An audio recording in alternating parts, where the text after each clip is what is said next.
오늘 주시는 말씀, 우리가 무너뜨려야 할 장벽, 이 제목으로 하나님 주시는 말씀을 증거합니다. 저와 여러분 삶 가운데 가지고 있는 다양한 가치와 신념들이 하나님의 말씀을 통하여서 깨어지고 부서지고 그리고 또 정결케 되어 하나님이 원하시는 가치, 하나님이 바라시는 믿음의 삶을 온전히 이루며 살아가는 저와 여러분 되시기를 간절히 소망합니다.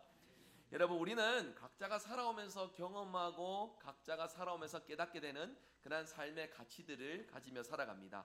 이 가치관을 가지고서 우리는 신념으로 여기며 삶 가운데 판단하고 결정하고 행동하며 그렇게 살아갑니다. 여기 계시는 분들만 해도 우리 각자가 서로의 신념들을 얘기를 해보면은 일치되는 부분들도 있겠지만 다른 부분들도 상당히 많을 겁니다.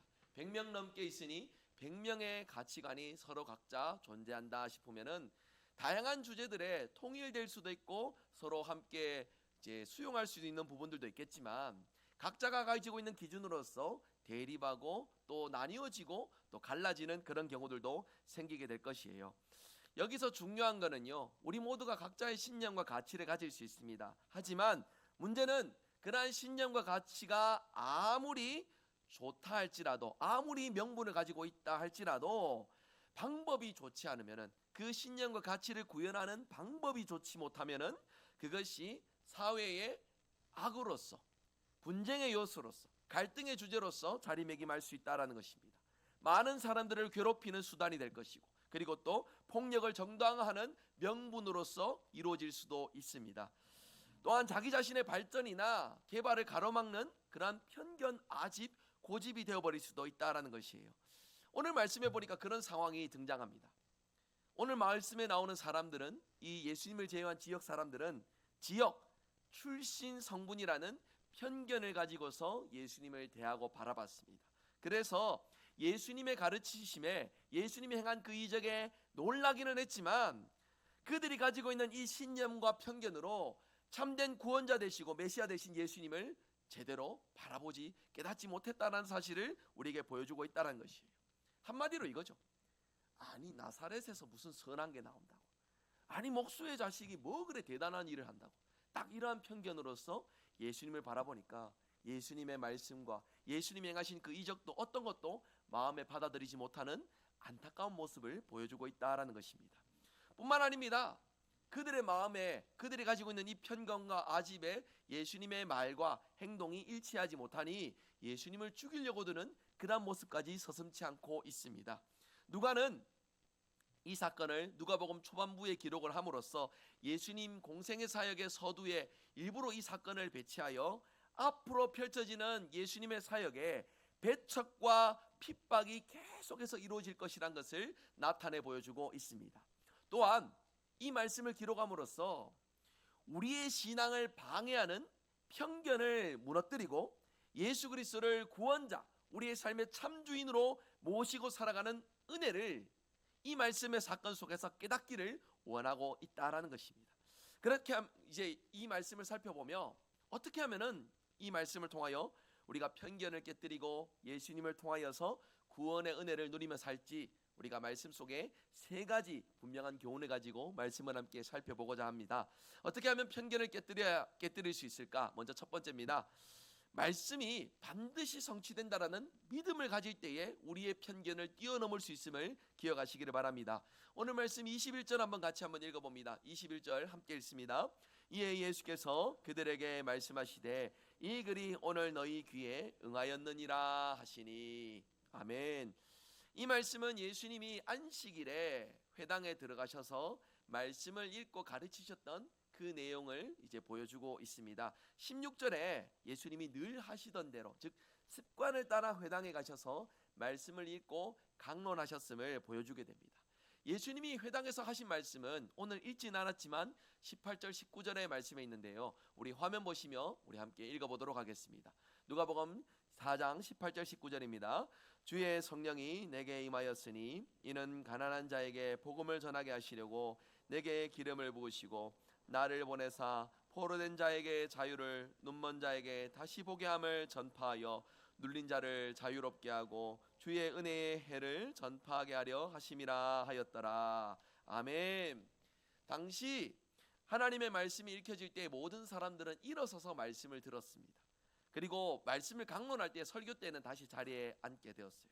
예수님이 이제 이 자리에서 늘 하시던 대로 말씀을 읽을 때에 경건한 마음으로 모든 사람들이 다 말씀을 청종하였을 것입니다. 그리하여서 예수님이 읽으신 말씀, 방금 읽으셨던 이 누가복음 4장 18절 19절은 구약 성경 이사야 61장 1절 2절의 말씀 그대로를 예수님이 읽으신 것입니다. 하지만 이 말씀을 읽으시면서 예수님은 약간의 차이를 두고 말씀을 읽으셨습니다.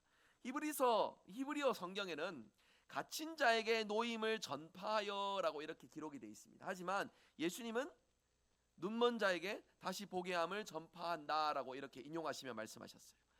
히브리어 성경을 그대로 읽으신 것이 아니라 70인용 성경, 히브리어를 헬라어로 번역한 성경을 예수님이 인용하시며 읽으셨기에 이런 차이들이 좀 등장하고 있습니다. 그리고 70인역과 히브리어 성경에는 없는 첨가된 구절이 있습니다.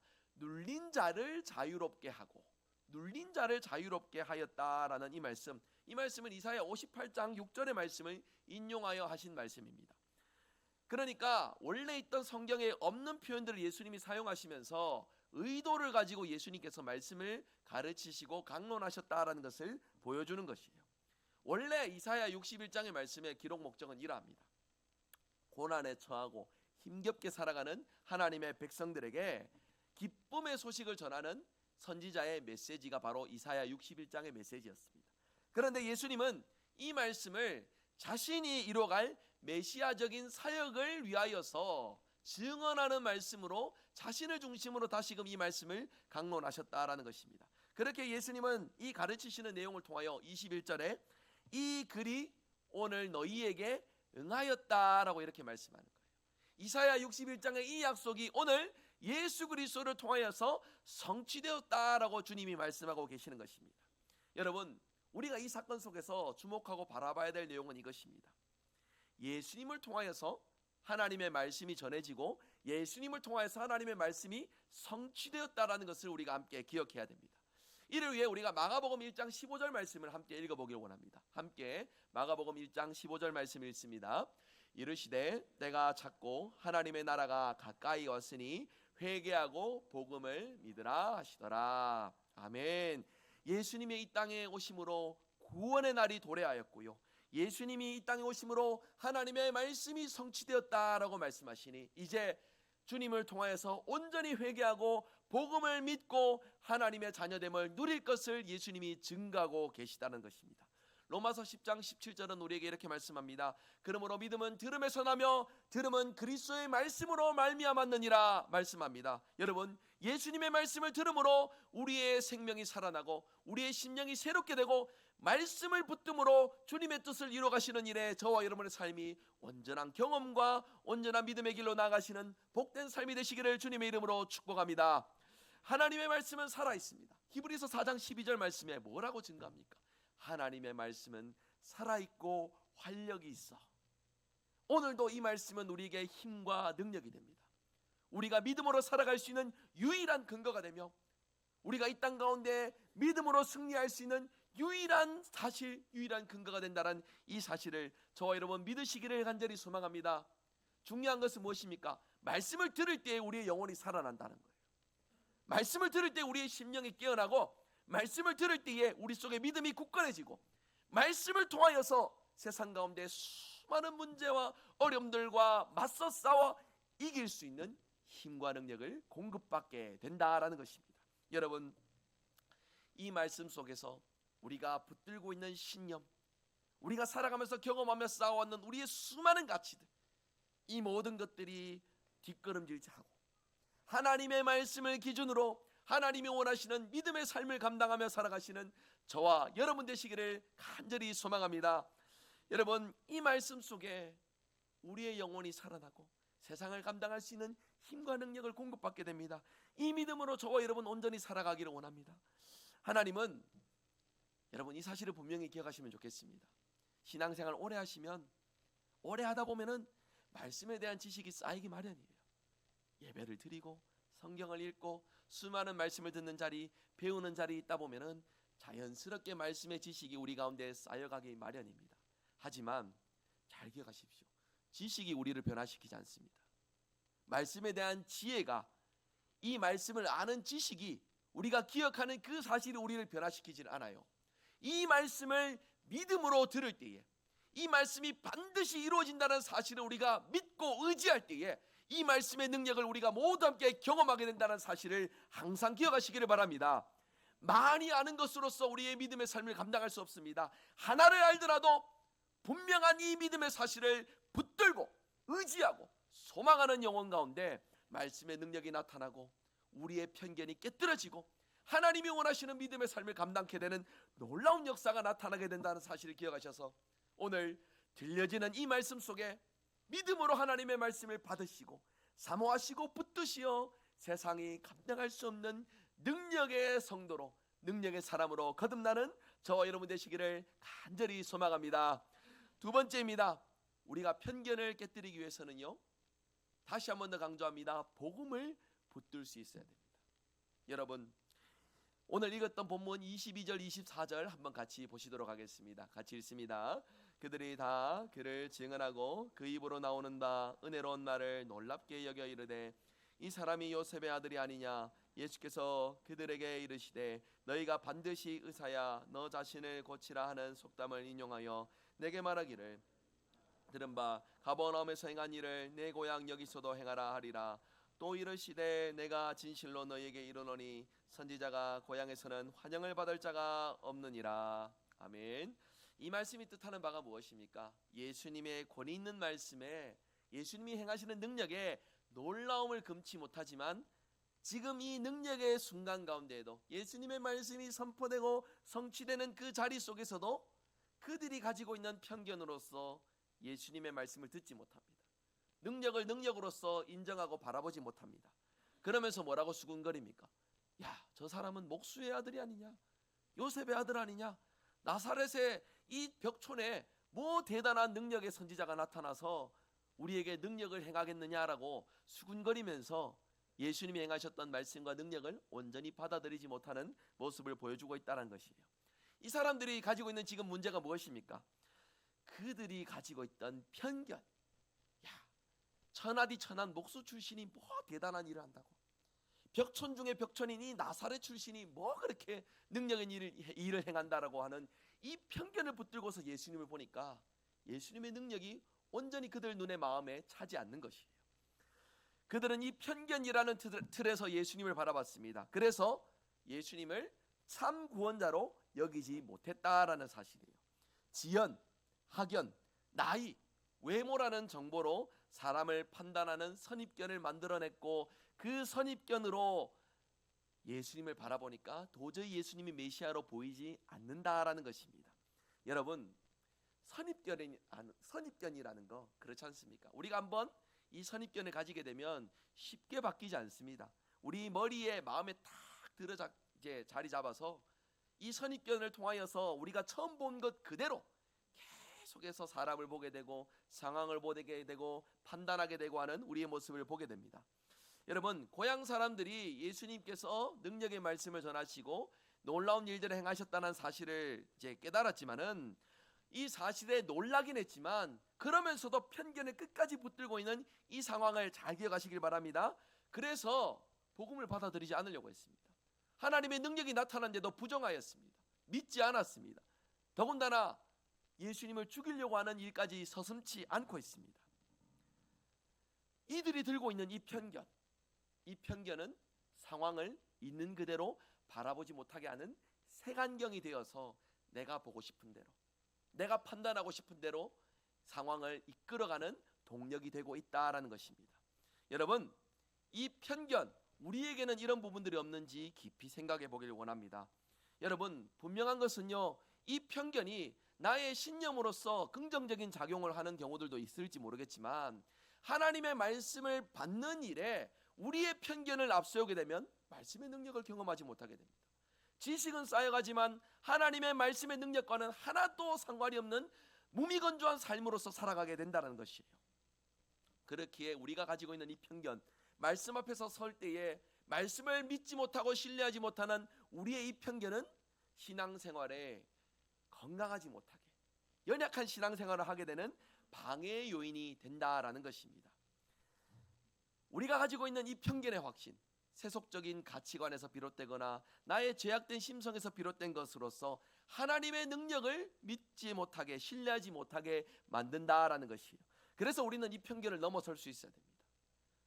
하나님이 원하시는 그 말씀의 기준이 우리의 삶의 가장 첫 번째 기준이 될 수 있도록 나 자신의 생각과 마음을 내려놓는 훈련들을 가질 수 있어야 됩니다. 그러기 위해서 우리가 필요한 것이 무엇이냐? 복음을 붙드는 것이에요. 예수님이 누구신지를 붙드는 겁니다. 그분이 나를 위해 무엇을 하셨는지를 붙드는 것입니다. 그분을 통해서 내가 무엇을 경험했는지, 그분을 통해서 나의 삶의 위치가 어떻게 바뀌었는지, 그리하여서 나는 오늘 어떤 삶을 살아가야 되는지 복음을 붙드는 것으로서 우리의 생각과 편견을 내려놓을 수 있어야겠습니다. 여러분, 주님의 이 말씀 앞에 진실하게 겸손하게 우리가 반응하고 주님께로 나아간다면 틀림없이 이 복음을 통하여서 성령께서 우리 가운데 일하심을 경험하게 될 줄 믿습니다. 불같은 성령이 겸손한 영혼 가운데 말씀을 편견 없이 받아들이고 온전히 순종하는 겸손한 믿음 가운데 반응하여서 놀라운 성령의 능력을 통하여 우리 삶에 우리의 힘으로 이룰 수 없는 놀라운 능력의 역사가 나타나게 됨을 믿으시기를 바랍니다. 예레미야 23장 29절의 말씀입니다. 우리 한번 화면 보시고 같이 읽도록 하겠습니다. 여호와의 말씀이니라. 같지 아니하냐? 바위를 쳐서 부서뜨리는 방망이 같지 아니하냐? 아멘. 여러분, 이 복음 자체가 능력이 됨을 믿으시기를 바랍니다. 복음을 통하여서 우리의 위치, 우리가 하나님 앞에 어떤 마음으로 나갈지를 분명히 깨달을 때에 우리의 편견은 사라지고 하나님의 말씀을 향한 온전한 신뢰와 순종을 우리가 누릴 수 있게 됩니다.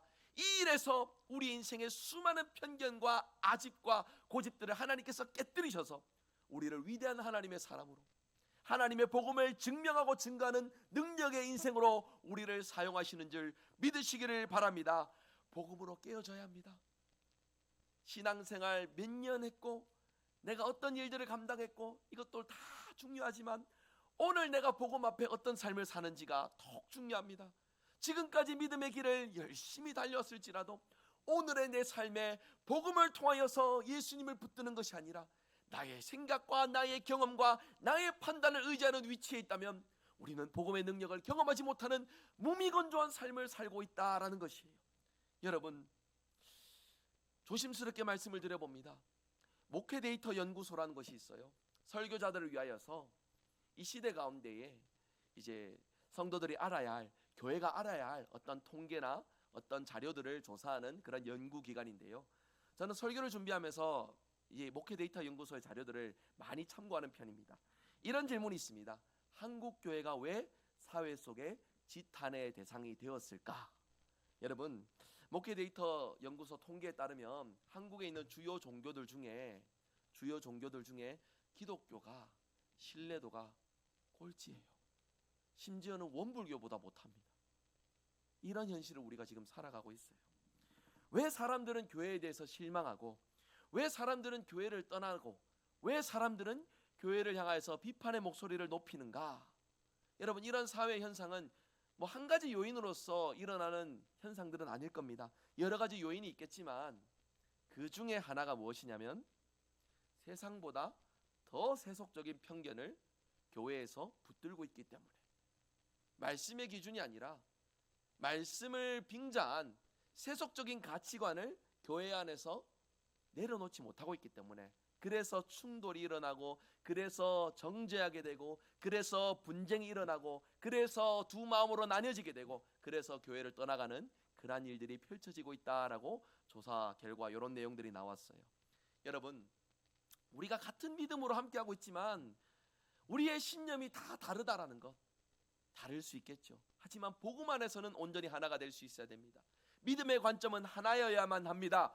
주의 몸된 교회 가운데, 공동체 가운데 우리가 붙들어야 될 기준 하나가 무엇입니까? 하나님의 말씀입니다.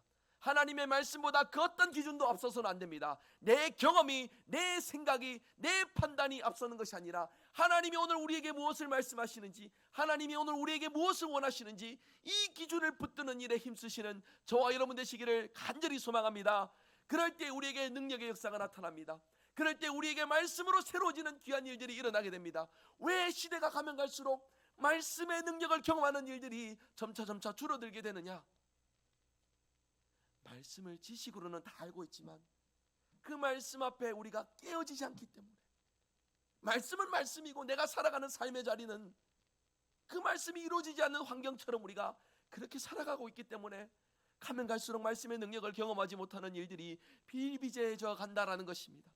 여러분, 상식이라는 편견, 세상이 말하고 있는 어떤 기본이라는 그 인식 가질 수 있겠으나 그것보다 더 중요한 것은 하나님이 무엇을 원하시느냐입니다. 우리 공동체가, 저와 여러분이, 우리의 가정이 언제나 하나님이 원하시는 기준을 붙드는 일에 힘쓰시는 우리 모든 성도들 되시기를 주님의 이름으로 축복합니다. 그리하여 내가 진정으로 순종할 수 없는 순간에도 하나님 말씀에 순종할 수 있는 은혜, 내가 겸손해질 수 없는 자리에서도 하나님 말씀을 통하여 꺾여져서 겸손할 수 있는 은혜, 내 힘으로 감당할 수 없지만 하나님이 말씀 가운데 역사하시어 순종한 가운데 하나님의 말씀의 능력을 나타내는 일을 우리가 경험하여 세상 가운데 하나님의 말씀의 능력을 증거하는 일에 우리의 삶이 온전히 쓰일 수 있기를 간절히 소망합니다. 여러분, 이럴 때 필요한 것은 예수 그리스도의 복음입니다. 너무나도 잘 알고 있는 이 복음의 사실입니다. 복음의 사실 앞에 겸손히 꺾여져서 주님의 그 사랑, 주님의 그 능력을 경험하며 날마다 믿음으로 승리하며 나가시는 저와 여러분 되시기를 간절히 소망합니다. 오늘 말씀 세 번째입니다. 편견을 뛰어넘기 위해서 이제 세 번째로 가려진 우리의 눈을 떠야 한다라고 주님이 말씀하고 계십니다. 28절 29절 우리 한번 같이 읽어보겠습니다. 회당에 있는 자들이 이것을 듣고 다 크게 화가 나서 일어나 동네 밖으로 쫓아내어 그 동네가 건설된 산 낭떠러지까지 끌고 가서 밀쳐 떨어뜨리고자 하되. 아멘. 여러분, 예수님을 배척하고 수군거리는 사람들을 향해서 예수님이 너희가 반드시 의사야 너 자신을 고치라는 속담을 인용하여 내게 말하기를 우리가 들은 바 가버나움에서 행한 일을 내 고향 여기서도 행하라 하리라. 예수님께서 지금 이렇게 말씀하세요. 이게 무슨 말씀입니까? 의사야 너 자신을 고치리라는 이 속담을 인용해서 고향 사람들이 지금 머릿속에 생각하고 있는 걸 예수님이 지금 말씀하고 있는 겁니다. 이 속담의 뜻은 남의 병은 고치는 사람이 먼저 자신의 병을 고칠 수 있어야 된다라는 그런 뜻을 담고 있는 것이에요. 그러니까 예수님께서 지금 이 말씀하고 있는 거는 고향 사람들이 이렇게 생각하고 있다는 겁니다. 야, 만일 네가 메시아면은 우리가 들어보니까 가버나움에서 놀라운 이적을 행하였는데 여기서도 한번 해봐라, 여기서도 한번 보여봐라, 증명해봐라. 지금 이 말을 예수님에게 하고 있다라는 것입니다. 여러분, 성경에는 예수님이 가버나움에서 어떤 이적을 행하셨는지 기록되어 있지는 않습니다. 하지만 행간의 여백에 통하여서 예수님이 행하셨던 이적을 우리가 좀 추론해 볼 수 있는데, 요한복음 2장 12절에 보시면 예수님께서 갈릴리 가나에서 이적을 행하신 후에 가버나움으로 내려가셨다라는 기록이 있습니다. 그래서 아마도 이때에 예수님이 행하셨던 그 기적의 내용을 여기 지금 사람들이 듣고서 가버나움의 이적을 오늘 우리 앞에서도 행해 보아라 라고 요구하고 있는 것입니다. 예수님은 그들 가운데 이적을 행하지 않으셨습니다. 오히려 이적을 요구하는 그들 가운데 예수님이 하신 말씀은 선지자가 고향에서 환영을 받지 못한다라는 말씀을 하고 계십니다. 그러면서 고향 땅에서 배척당하시는 이 상황을 두고서 예수님은 엘리야와 엘리사의 경우를 두고서 말씀하고 계시는데요. 엘리야가 완악했던 그때 당시 북이스라엘의 사람들, 그 백성들이 하나님을 떠나 범죄한 가운데 3년 반이나 그 이스라엘 지역에 비가 내리지 않는 상황이 연출되었습니다. 그렇게 가물고 굶주리고 고통 가운데 있었는데 정작 하나님의 부름을 받은 선지자 엘리야는 그 이스라엘 사람들을 위하여서 일을 하는 것이 아니라 오히려 이방 땅 사렙다의 한 과부에게 환영을 받아서 그에게 놀라운 이적을 베풀었다라고 예수님이 말씀하고 계세요. 뿐만 아닙니다. 엘리야 시대를 넘어서 엘리사 시대에도 이스라엘에 수많은 나병 환자들이 있었습니다만 오히려 이스라엘 사람이 아니라 이방 땅 수리아 사람이었던 나만 장군이 이 나병에서 나음을 입었다라고 말씀하고 계세요. 여러분, 이 두 사건이 말씀하고 있는 바 한 가지 의미가 분명하게 떠오릅니다. 무엇이냐? 가장 먼저 예수님을 깨닫고 예수님을 인정해야 될 이스라엘 사람들, 유대인들이 예수님을 거부하고 배척합니다. 그런 가운데 예수님은 오히려 이방 사람들이 구원받게 된 이 사건을 말씀하고 계세요. 무엇을 나타내느냐? 유대인들이 아니라 장차 이방인들이 예수님의 복음을 통해서 거듭나게 되고 구원을 받게 될 이 사건을 예수님이 나타내 보여주고 계시다라는 것입니다. 그런데 예수님의 이 말씀 뒤에 놀라운 사건이 이어지고 있습니다. 무슨 사건이냐? 이 말씀 듣고 이스라엘 그 백성들이, 예수님 고향 사람들이 다 크게 화가 나가지고 예수님을 그 동네 산 낭떠러지로 밀어서 떨어뜨려 죽이려고 하는 이런 행동들을 서슴지 않고 있습니다. 저는 꼭 이스라엘을 한번 가보고 싶습니다. 가보고 싶은데 나사렛이라는 이곳에도 제가 한번 가보고 싶어요. 이 지역에 위치가 여러분 해발 350m 정도의 위치고 이제 산악 지형입니다. 울퉁불퉁한 산악 지형의 도시가 만들어져서 조금만 길 밖으로 나가면 낭떠러지를 쉽게 만날 수 있는 그런 지형이라고 합니다. 그러니까 이 사람들이 예수님이 말하는 것을 듣고서 분에 못 이겨서 예수님을 떨어뜨려 낭떠러지에 밀어 죽이려고 하는 이런 행동들을 하는데, 역대하 25장에 보면은 여러분 이 낭떠러지에 밀어 죽이는 이런 형벌은요, 민족에 대하여 반역을 저지른 사람들한테 내리는 형벌이에요. 그러니까 자신들이 무슨 이방인들보다 못한 사람처럼 말하는 예수님에 대하여서 민족의 반역자다라고 하면서 예수님을 처단하려고 했던 그러한 모습들을 보여주고 있다는 것입니다. 자신들의 이 어렵지 못한 행동들을 정당화하려고 하는 그러한 교만하고 안일한 모습을 보여주고 있다는 것이에요. 여러분, 이 사건 속에서 우리가 비슷한 사건 하나 떠오르지가 않습니까? 예수님이 십자가에 못 박히실 때 군중들이 뭐라고 말하였습니까? 예수님을 십자가에 못 박아라 못 박아라 외치면서 군중들이 예수님을 향하여서 소리 높여 외쳤던 그런 모습과 함께 비슷한 모습으로 우리가 연상할 수 있는 부분 아니겠습니까? 공통점은 이겁니다. 편견으로 예수님을 제대로 보지 못하는 거예요.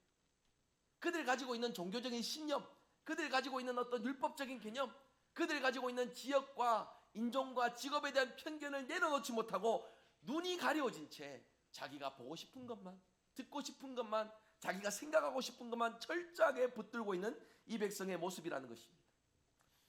여러분, 조심스럽게 다시 말씀드립니다. 한국 사회가 이 대립과 분쟁이 극한으로 치닫고 있습니다.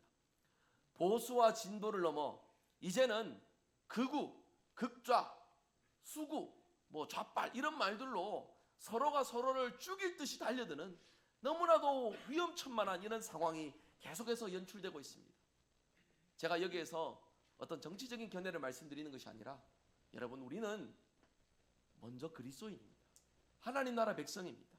우리가 판단하고 받아들여야 할 개개인의 신념과 기준들은 있겠습니다만, 그러나 그 이전에 가장 먼저 붙들어야 될 것이 무엇입니까? 하나님 말씀의 기준입니다.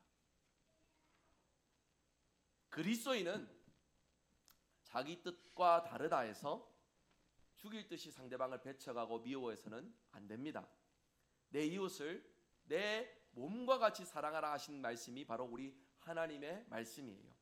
주님의 이 말씀을 붙들 때에 우리의 가려진 눈이 띄어져서 미워하고 대립하고 분쟁하는 것을 뛰어넘어 우리 주님이 원하시는 바른 가치와 기준으로 살아가게 되는 은혜를 누리게 될 줄 믿습니다.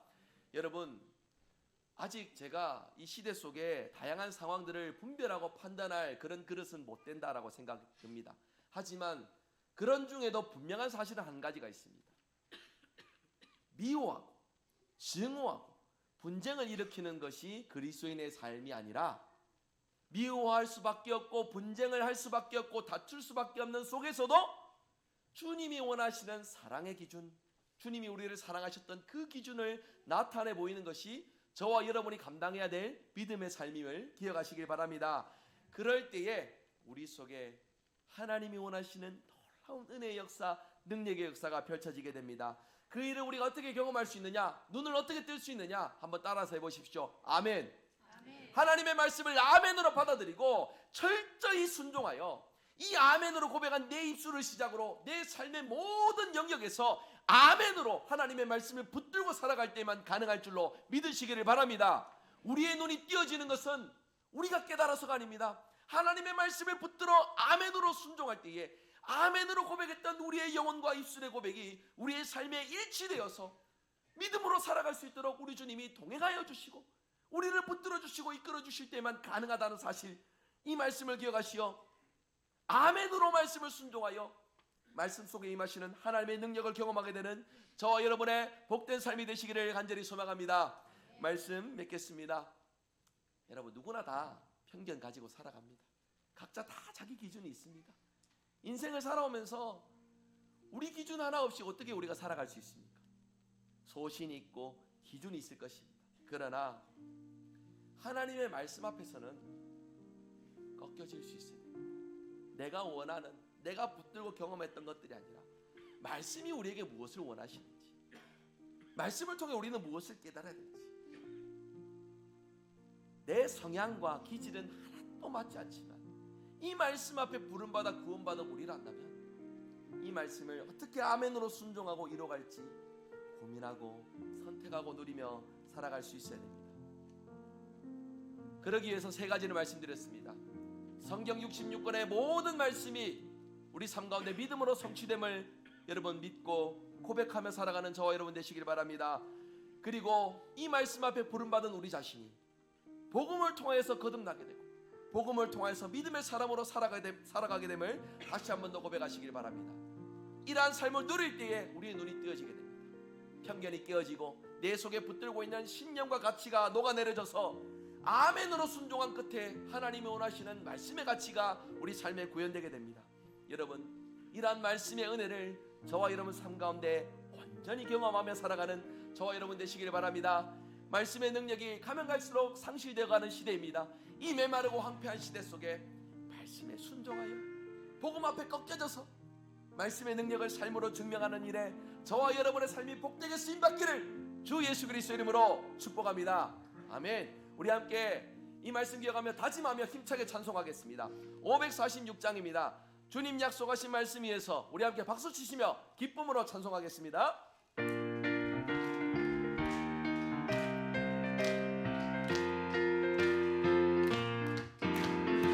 주님 약속하신 말씀 위에서 영원토록 주를 찬송하리라. 소리 높여 주께 영광 돌리며 약속 믿고 굳게 서리라. 굳게 서리, 굳게 서리. 영원하신 말씀 위에 굳게 서리. 굳게 서리. 그 말씀 위에 굳게 주님 서리라. 약속하신 말씀 위에서 주님 약속한 말씀 위에서 세상 영전에게 연습할 때에 용감하게 힘써 싸워 이기며 약속 믿고 굳게 서리라. 굳게 서리. 영원하신 말씀 위에 굳게 서리. 굳게 서리. 그 말씀 위에 굳게 서리라. 주님 약속하신 말씀 위에서 영원하신 주의 사랑 힘입고 성령으로 힘써 싸워 이기며 약속 믿고 굳게 서리라.